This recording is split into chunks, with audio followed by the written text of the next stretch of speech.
Assalamualaikum warahmatullahi wabarakatuh. Perkenalkan nama saya Dimas Gunawan, dengan NRP 233010155. Baik, di video kali ini saya akan menjelaskan sedikit pengertian mengenai negara, konstitusi, dan ideologi Pancasila. Nah, kita masuk ke yang pertama, pengertian negara. Apa itu negara? Nah, secara sederhana, negara adalah sebuah organisasi besar yang mempunyai kekuasaan untuk mengatur rakyatnya, menjaga ketertiban, dan memastikan kehidupan masyarakat berjalan dengan baik. Nah, kemudian negara itu bukan hanya gedung pemerintahan, tetapi juga bukan, maksud saya bukan hanya gedung pemerintahan, bukan cuma presiden atau pejabat, tetapi sebuah sistem yang keseluruhannya bekerja untuk mencapai tujuan bersama. Nah, dalam ilmu politik, negara biasanya disebut sebagai organisasi kekuasaan yang punya hak untuk memaksa warga patuh pada aturan demi kepentingan umum. Tetapi negara juga digambarkan sebagai organisasi pelayanan. Artinya apa? Negara bertugas melayani kebutuhan masyarakat seperti pendidikan, keamanan, kesehatan, dan kesejahteraan umum. Nah, lanjut. Untuk jadi sebuah negara ada beberapa unsur pentingnya. Nah, yang pertama itu wilayah. Wilayah ada batas darat, laut, dan udara. Kedua, rakyat, yakni seluruh orang yang hidup dan menjadi bagian secara politik dari negara itu sendiri. Ketiga, ada pemerintah yang berdaulat, yakni lembaga yang mempunyai kekuasaan untuk membuat dan menjalankan aturan. Dan yang terakhir itu pengakuan, baik dari dalam maupun luar negeri. Jika tidak ada satu unsur yang disebutkan, jadi suatu tempat belum bisa disebut sebagai negara. Nomor 2, fungsi dan tujuan negara. Yang pertama itu melindungi masyarakat, yakni melalui sistem keamanan, aturan hukum, dan penegakan keadilan.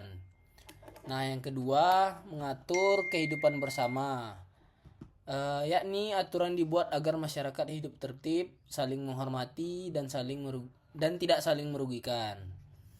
Ketiga, memberikan pelayanan publik, yakni dengan cara memberikan pendidikan, kesejahteraan, infrastruktur, dan administrasi pemerintahan. Dan yang terakhir itu mewujudkan kesejahteraan umum, yakni dengan cara negara berusaha meningkatkan kualitas hidup warganya, baik melalui ekonomi, sosial, dan budaya. Jadi kalau kita lihat tujuan negara Indonesia itu semuanya tercantum dalam pembukaan Undang-Undang Dasar 1945 alinea keempat. Melindungi segenap bangsa, memajukan kesejahteraan umum, mencerdaskan kehidupan bangsa, serta ikut melaksanakan ketertiban dunia. Nah, selanjutnya yang ketiga, pengertian konstitusi. Kita masuk ke konstitusi. Konstitusi itu biasanya disebut hukum dasar dari sebuah negara. Nah, konstitusi adalah aturan pokok yang menjadi fondasi bagaimana negara dijalankan di Indonesia. Nah, jadi di Indonesia itu konstitusi adalah Undang-Undang Dasar Negara Republik Indonesia tahun 1945 atau Undang-Undang atau UUD 1945. Nah, konstitusi itu bukan cuma kumpulan aturan, tetapi isinya yang pertama gambaran bentuk negara, contohnya Indonesia negara kesatuan berbentuk republik. Yang kedua, sistem pemerintahannya presidensial. Yang ketiga, pembagian kekuasaannya itu eksekutif, legislatif, dan yudikatif. Kemudian hak-hak warga negara serta dasar hukum penyelenggaraan negara. Jadi ibaratnya itu, kalau negara itu sebuah organisasi, jadi konstitusi adalah buku pedoman resminya supaya semua lembaga dan pejabat paham apa yang boleh dan tidak boleh dilakukan.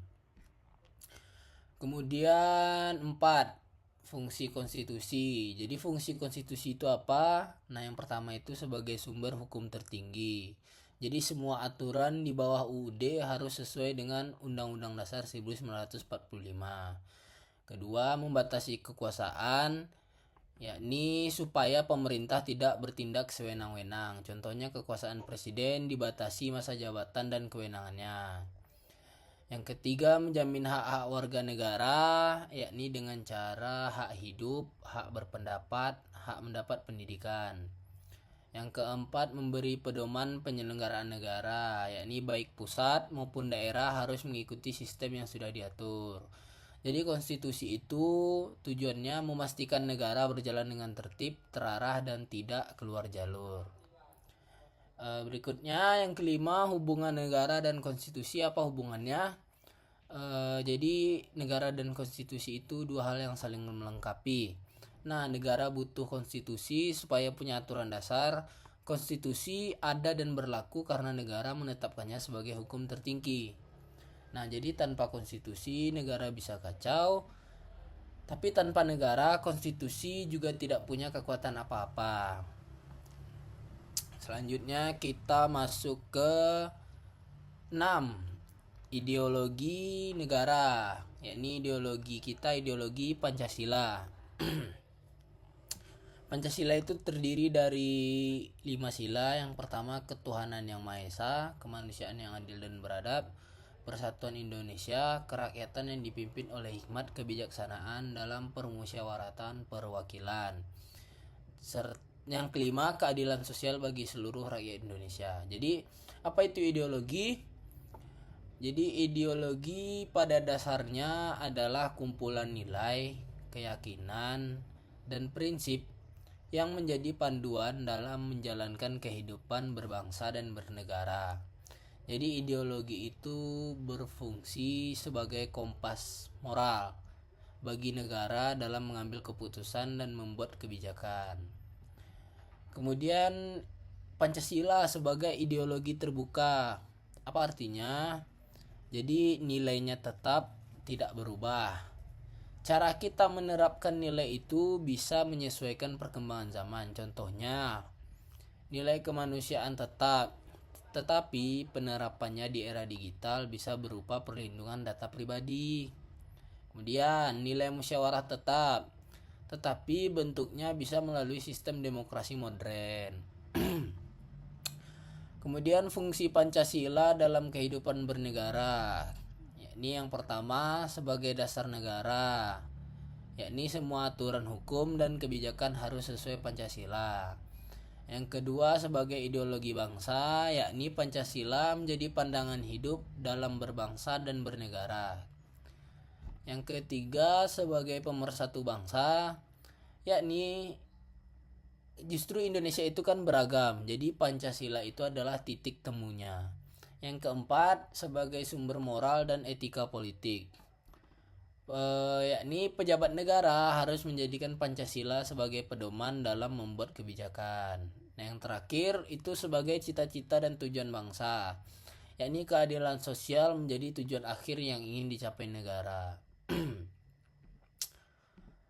Selanjutnya menghubungkan negara, konstitusi, dan ideologi Pancasila. Nah, ketiganya ini berhubungan erat ya. Nah, yang pertama itu negara itu butuh pedoman dasar. Pedomannya itu adalah konstitusi Undang-Undang Dasar 1945. Nah, konstitusi juga harus punya nilai dasar. Nilai dasar yang dipakai adalah nilai dalam Pancasila. Dan yang terakhir itu Pancasila dihidupkan melalui aturan dan kebijakan negara. Contohnya, hak asasi sesuai sila kedua, musyawarah sesuai sila keempat, keadilan sosial sesuai sila kelima. Jadi Pancasila itu adalah jiwa. Undang-Undang Dasar 1945 adalah rangka dan negara adalah tubuh yang menjalankannya. Nah, terakhir, kenapa kita perlu memahami 3 hal ini? Jadi, kita perlu memahami negara, konstitusi, dan Pancasila penting agar kita tahu hak dan kewajiban sebagai warga negara. Kemudian kita tahu apa peran pemerintah dan bagaimana negara bekerja. Kemudian bisa berpikir kritis jika melihat kebijakan yang bertentangan dengan Pancasila atau Undang-Undang Dasar. Nah, yang terakhir bisa menjaga persatuan dan menghindari perpecahan di tengah keberagaman. Jadi akhirnya itu negara bisa berjalan baik kalau rakyat dan pemerintahnya sama-sama memahami aturan dasar dan nilai-nilai yang menjadi fondasinya. Baik, sekian dari penjelasan saya. Lebih dan kurangnya mohon dimaafkan. Billahi taufik wal hidayah. Wassalamualaikum warahmatullahi wabarakatuh.